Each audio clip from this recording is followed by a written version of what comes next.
So what's your reality, Reuben? What are the things that you've been finishing within your existence around you? What have you held around you that you've now completed? What have I held around me that's really close and warm and affectionate for me? The fact that I can walk to a cinema now.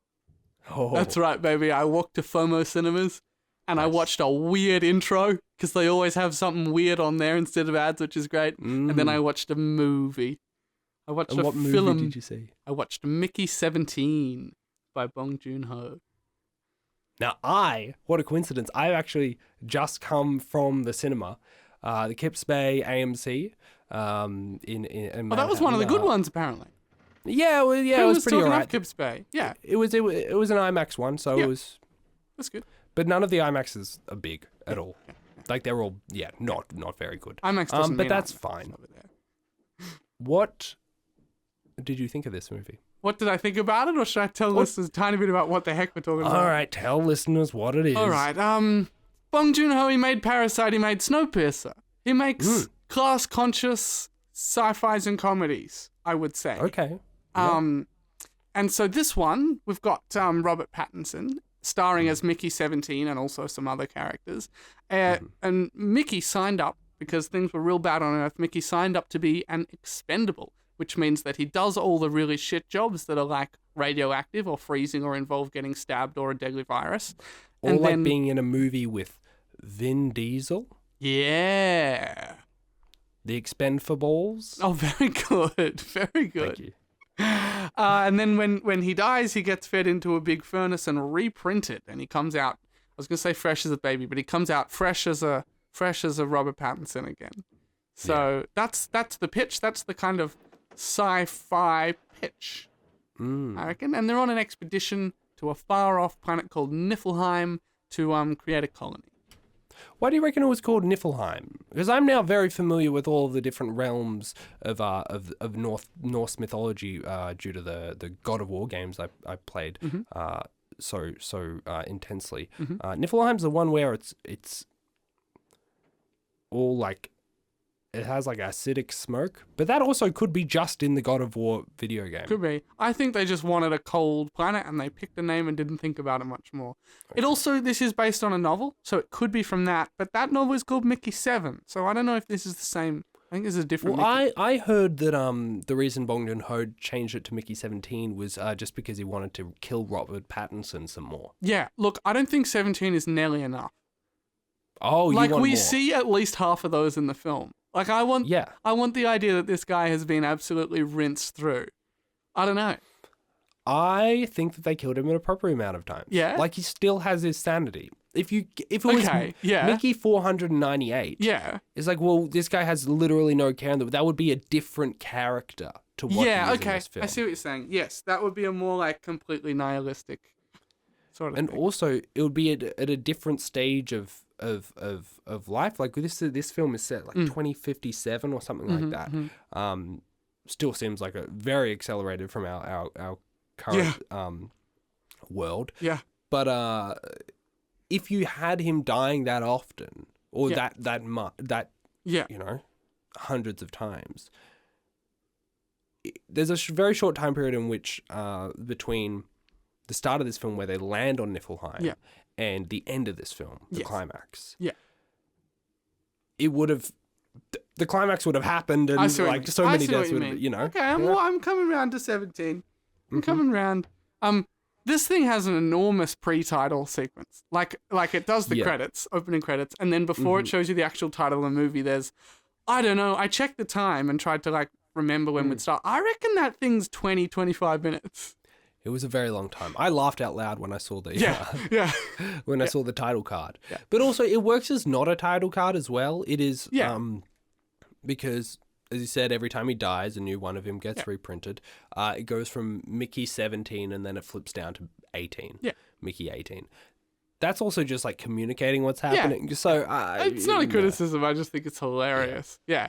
That's goofy. So that's the pitch. That's the outline of the story and the themes, I guess. How do you want to talk about how you felt? I feel like you have stronger emotions about this, so I'm inclined to let you go first. Well, my emotions are just that I liked it, Yeah. and everyone else seems to be disappointed, and I don't really understand. I understand somewhat why people might be disappointed, but ultimately, I think that it was just like a good film all around. Like every part of it was good. The acting was good. The world building was good. The set design was good. The story was good. The commentary that it made was good. Like everything was good.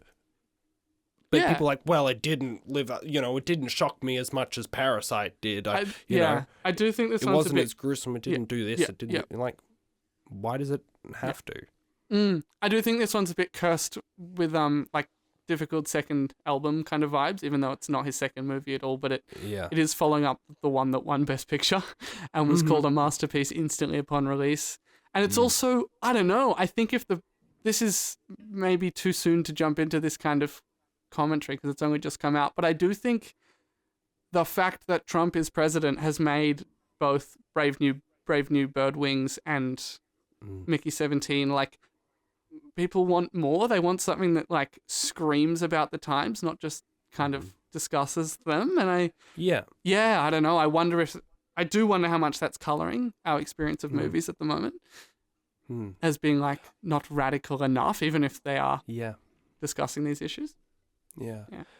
But how radical do they need to be? This is a really interesting point that got brought up recently with Kendrick Lamar at the Super Bowl.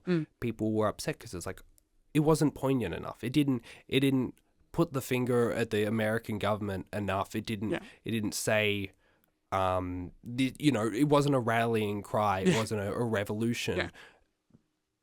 But I mean, Kendrick Lamar in his previous album just before GNX, Mr. Boral and the Big Steppers, in that whole album, he is saying, I am not your savior. I make music. I'm not here to save you. In GNX, he says, turn the TV off. He's like, if you want to be doing like turn the TV off, stop watching the screen, stop trying to like get your revolution from the media you consume and be that revolution. And I think the same can be said for this. Is like Bong Joon-ho is not your savior. Yeah. He's not. The stuff that he makes isn't going to change anything. Yeah. Like that isn't going to change the world just by him making a movie about capitalism or about right-wing governments. Yeah, and I do it's think just a that movie. Like, the cultural left and centrists are looking for figureheads of resistance, especially because we had a few in the first Trump administration, but like those figures are taking a while to emerge, and also the media landscape is even more fractured, so we're not all going to agree on one, and maybe it is about just actually getting out there and doing something rather than sitting back and waiting for like such a cutting critique that we can all feel like we have achieved something by watching it. Yeah. Yeah. Like even if it was an incredibly cutting critique of, I don't know, the current political landscape in America, which why would it be that? It doesn't, But if this Bong Joon-ho movie happened to be that, and it became the #1 film in the world and broke box office records. It wouldn't do anything. So what? Yeah. Cool. Yeah. There have been a million films that do that. Yeah. They don't spark revolution. They can inspire revolution. Yeah. But they're not the spark to light the flame. They're still art. Yeah. And so a lot of the most impactful films have been docos or biopics about previous acts of revolution, yes. you know? Yeah, 100%. Yeah. I guess if listeners have not seen the film and they're wondering why I took such a weird left turn so hard on this, it's because there is definitely political content in this film. The antagonist is played by Mark Ruffalo, who is like a twice failed politician who leads a weird political cult who wear red caps and are supremacists and head out to make this like pure colony. So, I guess that's why they say pure white colony a lot. Yeah, but that's because the planet is white, like as a snow planet. But it's it's like that, a play on words, you know. Like not all the people on the ship are white, but you know Yeah, but I think all of the weird Marshall fans are white. No? Maybe. I don't know. Yeah. Anyway, I do agree with you, though, that if you take any of the aspects of this production, they actually are really good. like Robert Pattinson does a great job playing 17 and 18, and I could easily tell them apart even before they got the physical markings that differed, that drew a distinction between them. Naomi Ackie, I think, is great. Toni Collette and Mark Ruffalo as like 11 out of 10 amped up villain performances are just great fun. There's like Poor Things and Knives Out were like a practice run, and now they're going like all out. Like what nuance? Get rid of that. We're just gonna be cartoonish. So and I'm there's some great editing. There's some interesting twists or just writing kind of cool forward and back moments that I did really enjoy. But I did walk out of the cinema not quite satisfied, and I'm sitting with why that was. Yeah. For me, watching it, it felt like going and seeing a good Star Wars movie. Okay. Yeah. When I was watching, I was like, this feels like a cool start. Like the world building is great. It's a great adventure. Yeah. I was thinking about Star Wars, like A New Hope. Yeah. And how that was just its own singular film, and then how they, added more on. I was like, would this be a thing that they added more onto? Like, I don't think so, and I don't think it would need that, or exactly how you'd do that. It's not as grand a scale, but it just feels like a really good sci-fi movie. Yeah. And how, I wouldn't expect more from a Star Wars. I'd expect less, to be honest. Oh, much less. But here's this expectations thing again. Like, it depends on what frame you go in with. And I've seen both friends and people online have different reactions based on like, the trailers indicated it was going to be like a goofy sci-fi premise, and others be like, no, this looked like a detailed hard sci-fi thing, and so even their reading of the trailer affected their perception of the film, which is like, I don't know, I haven't had this conversation about a movie in a while, so it feels like it really does depend on whether you're going being like, this is a movie I know nothing about, or like, this is Bong Joon-ho's follow-up to Parasite, or like, this is a fun movie with goofy performances that also says something about our time, Yeah. I mean, I definitely came in with an expectation that it would be kind of like Parasite, but as I realized while watching that it wasn't going to be, I was like, okay, well, let me just remove that. Yeah, and to be fair, let me just see this for what it is. Yeah. To be fair to the movie, it doesn't pretend to be that. Like the very first shot is Mickey like wiping some ice off his glasses after he's almost died, and then it's like internal monologue in a silly voice. So it's I love an internal monologue. You do. I think that we need to use it more, and it might, some people see it as cheap, but I think that it's actually a really fun way to get into the head of a main character, make you feel like you're them, it's that self-insert kind of thing in a weird way. Yeah. I think you just watched Apocalypse Now, though. Really, no, I did watch Apocalypse Now. I know I could. I think it's like any tool, and if you write it in and plan it carefully, it's good. And if you slap it on afterwards because the audience didn't understand something in test screenings, it's bad. That's different. Yeah, for sure. Yeah. No, I really, really enjoyed it. I think that all the CGI was great. The aliens, in air quotes, looked amazing. Everything did look really good. I wondered multiple times while I was watching, I was like, why was this delayed by like more than a year? Maybe the CGI doesn't feel like anything got reshot, but maybe it was to make the CGI, like to hone it in. Yeah, maybe. That was my only It could have been one of those things where the production company was like, let's just rush it. And once they saw it, they were able to push back and be like, let's not rush it. I made Parasite. Yeah. And I'm going to cash that in to say no. Yeah. Make my little grey bugs look good. Yeah. I don't know. Would you like to talk spoilers about it, or would you? Let's briefly do spoilers. All right, let's do some spoilers. I think that it would have been cool if there was a threesome scene between. Oh, yeah, right. I liked how sexy it was. It was really sexy. Movies for the last ages have been not sexy or sexual at all. They've been like so funny sanitized. sexy. It was just funny, sexy people. But like, of course you would think about that. Yeah. Of course you would think about that if your partner could like magically be replicated. You'd be like, well, what if there was two of you? What if there was two? Even the way she's like, I knew this would happen. I've been waiting for this. Yeah. Which is like, okay, I mean, there's a valid consent question here, but it's also just funny. It's just funny. And like, it was really good. And I'm kind of disappointed that a lot of that cut off because the plot had happened. Yeah. You know? Yeah. They were having a conversation, what is it, Naomi, and what was the lady's name, do you know? I'm not sure what that actress's name is, but I can find out. Well, it was, the two of them, they were having a conversation like, well, the other lady was like, well, what if I had one and then you had one? Yeah. Interested in me as well. Like bargaining. Like, yes. I've been missing a Robert Pattinson love triangle. Let's go. It's been years. And then they just like, it was like, oh no, the captain of the ship, the cult leader is doing his evil stuff now. I guess we got to focus on that. Yeah. Like, no. No, I want the tea. I want the drama. Threesome, maybe even a foursome. Who's to say? Like, this could get fun. Yeah. Here. But we didn't get to see it.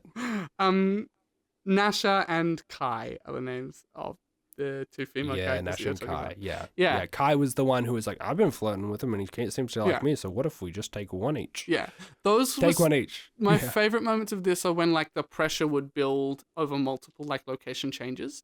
Like there's, I think that sequence really starts with like Pattinson's just been out freezing, almost died. Everyone thinks he's dead in the ice, and he comes back, and then he discovers he's been reprinted as 18. Wake up, they have a fight trying to kill each other with a brick, and then runs on, and then they find Nasha together.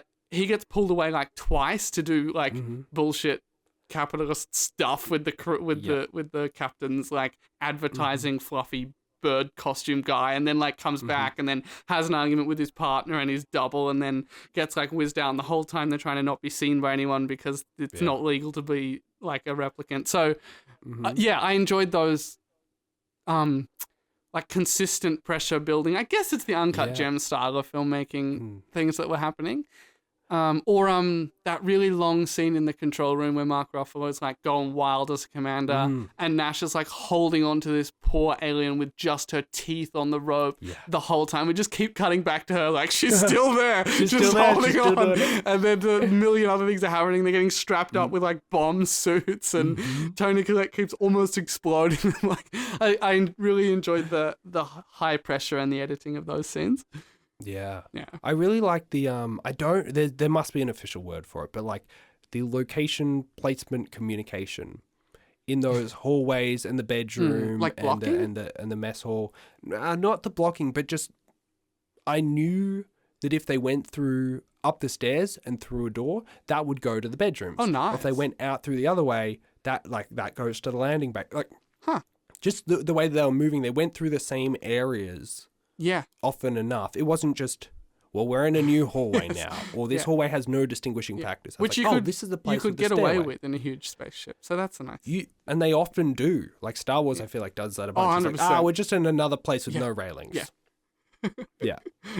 Big vacant void. 100%. That's a nice detail. And same with the furnace room, like that nook. Where they hide away and where the two Mickeys hide away. And then at the end, Stephen Yeun's character, when the loan sharks guy finally jumps him, he comes out of that nook because it's like, oh yeah, that's a nook that you can hide in because we've seen that. It was just like consistency of spaces, I like that. Which was cool.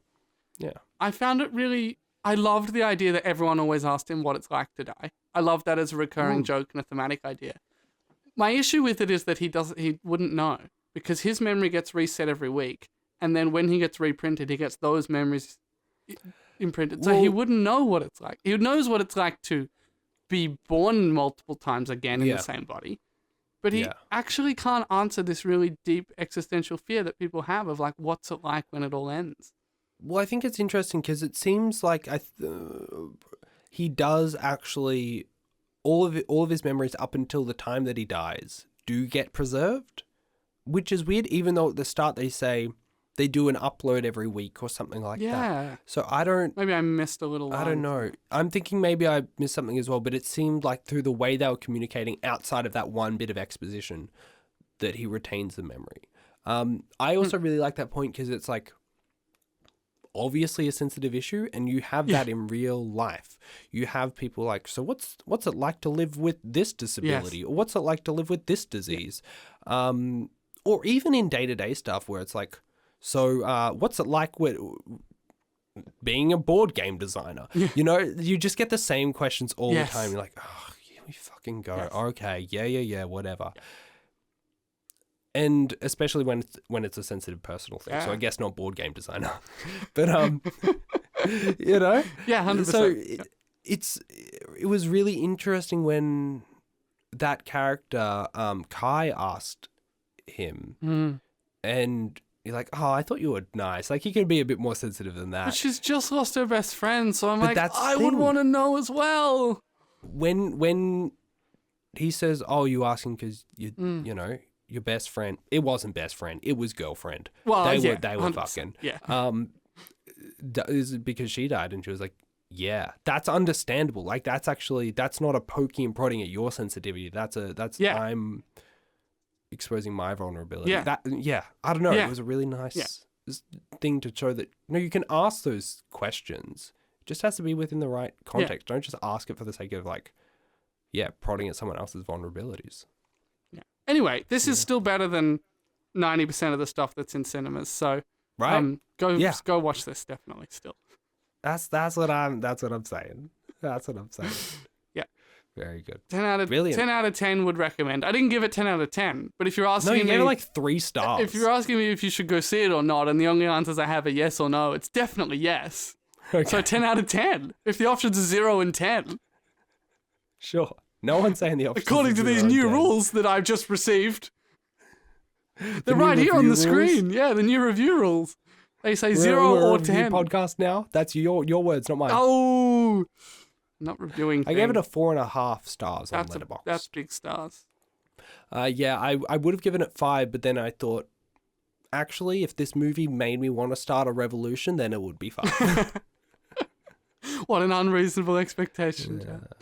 I will also say my review out loud on the podcast here, my Letterboxd review, just to all of you people who still, are like, why wasn't it more? I don't really get it. I don't really understand it. My Letterboxd review, it says